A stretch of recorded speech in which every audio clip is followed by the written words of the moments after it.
Caitlin Bandy, and this is my channel BandysBooks. Today we are going to be doing a book organization video. As you can see, I have a massive stack of books beside me. These books came from San Diego. If you're interested in seeing my San Diego book haul, you can look up here. There will be a link that pops up. About 40 of these came from like a combined LFL scavenger hunt and used bookstore shopping trip. A handful of them are books that my mom borrowed and returned. And then I have a small stack that are books that I've received in the mail from different authors, Goodreads, and different places. You'll see some of those coming up in my book mail update, my bi-monthly book mail update. But yeah, so I have a lot of books to figure out where I'm going to put them. And the problem is that my bookshelves are mostly full. Like if you see behind my books that are faced out, I have pretty much like full shelves.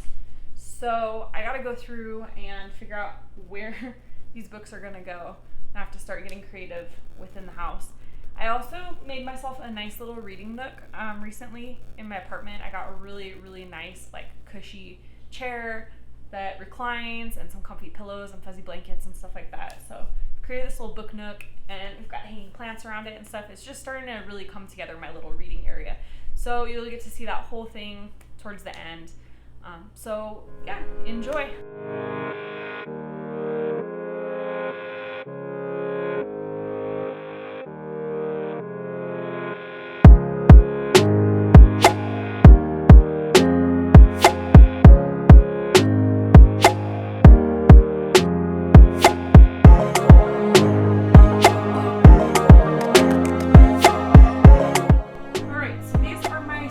Shelves. All the shelves in my room have to do a series basically. So my very top shelves are a completed series. On this side I have Game of Thrones and A Good Girl's Guide to Murder and The Girl Who Kicked the Dragon Tattoo. So those are like my old classic series up there. These ones are more modern. So I have, like you can see, I have the Henna Artist series. I have what's been published of the Black Sun series. I have all three of Khalid Hosseini's books. Technically not a series, but they complement each other.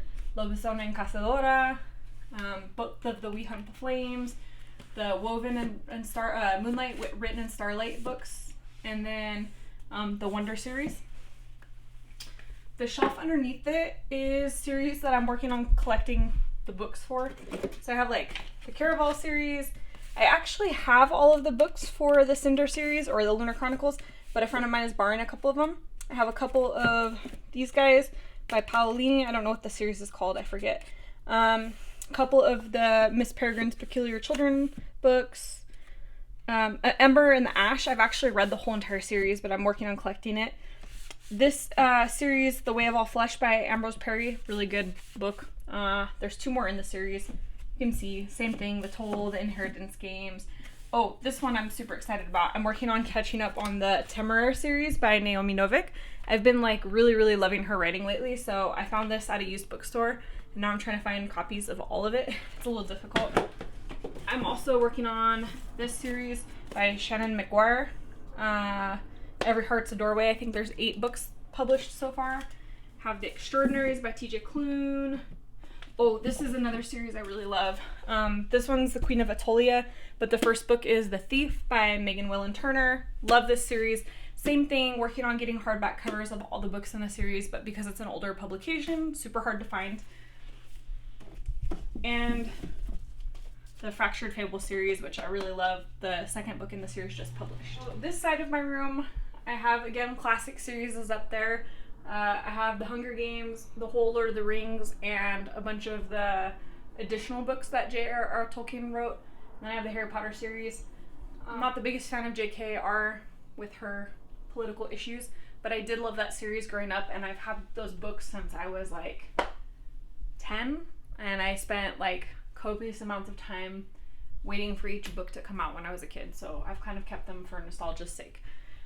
On this shelf, I have also series where I only have one book so far. So if I haven't collected more of the series yet, then I just have it right here. I have them just in color order.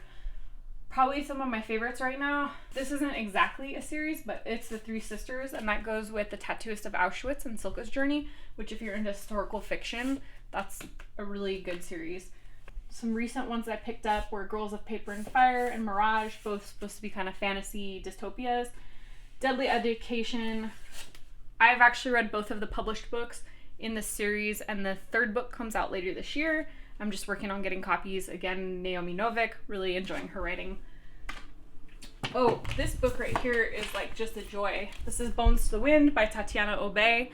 I got a copy of this from the author, from Tatiana. She's lovely. She reached out to me on Instagram to see if I wanted to review this.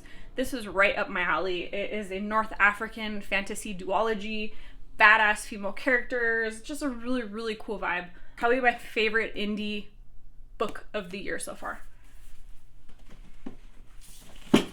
And, oh, I have The Queen of the Tierling. I hadn't heard of this one, but I looked up the other books, and this one looks really cool. So those are all the ones that I have, just one book. And then down here, I have just one little stack. This is probably my favorite series in Spanish. This is The Cemetery of the Forgotten Books by Carlos Ruiz Zafón. I'm working my way through it in Spanish. It's a really engaging, interesting series. All 4 books are connected, even though they are over a different period of time. And I'm sure if you've seen any of my TBR videos, you know what this is. This is my TBR shelf. I like to keep the books that I'm reading for the month handy above my bed, so whenever I need something to read, I just reach up and grab it. I have read so many good books this month. I'm doing really good on this TBR, and yeah, it's been like an incredible month for reading so far.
organize everything by color to the best of my ability.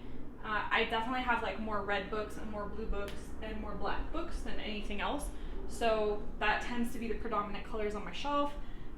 Basically what I did is the books that are waiting to be read or that have covers that are not that exciting, I stacked here in the back. And then the ones with covers that I really love, I put so that they're displayed. Some of these I have read, some of them I haven't read. Definitely read these two, this one, this one, this one, this one, here. Yeah, I've probably read about half of these display books.